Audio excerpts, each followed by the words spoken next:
ఈ వ్యక్తి ఇతరుల మీద కేసులు వేసి దాదాపు 65 కోట్ల రూపాయలు ఎలా సంపాదించాడో తెలుసా? ఇతను వేసిన మొట్టమొదటి కేసు ఎవరి మీదో తెలుసా? స్వయంగా తన తల్లి మీద. తనను సరిగ్గా చూసుకోలేదని ఆమెపై కేసు పెట్టాడు. ఆశ్చర్యకరమైన విషయం ఏమిటంటే అతను ఆ కేసులో గెలిచాడు. కోర్టు అతనికి సుమారు 1.5 లక్షల రూపాయల పరిహారాన్ని ఇప్పించింది. దీనినే ఒక వ్యాపారంగా మలుచుకోవచ్చని అతను అప్పుడే గ్రహించాడు.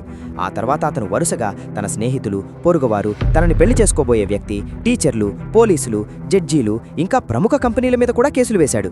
చివరికి అమెరికా మాజీ అధ్యక్షుడు జార్జ్ బుష్ని కూడా అతను వదల్లేదు. ఇలా అతను మొత్తం 2600 కంటే ఎక్కువ కేసులు వేశాడు. ప్రపంచంలోనే అత్యధికంగా కేసులు వేసిన వ్యక్తిగా Guinness book of world records వారు అతని పేరును నమోదు చేశారు. అయితే ఆ రికార్డును అందుకునే బదులు అతను తిరిగి గిన్నీస్ బుక్ మీదనే కేసు వేశాడు. తన అనుమతి లేకుండా తన పేరును ఎలా నమోదు చేస్తారని ప్రశ్నించాడు. ఇలా రకరకాల కేసులు వేస్తూ అతను దాదాపు $8 మిలియన్, అంటే సుమారు 65 కోట్ల పరిహారాన్ని సంపాదించాడు.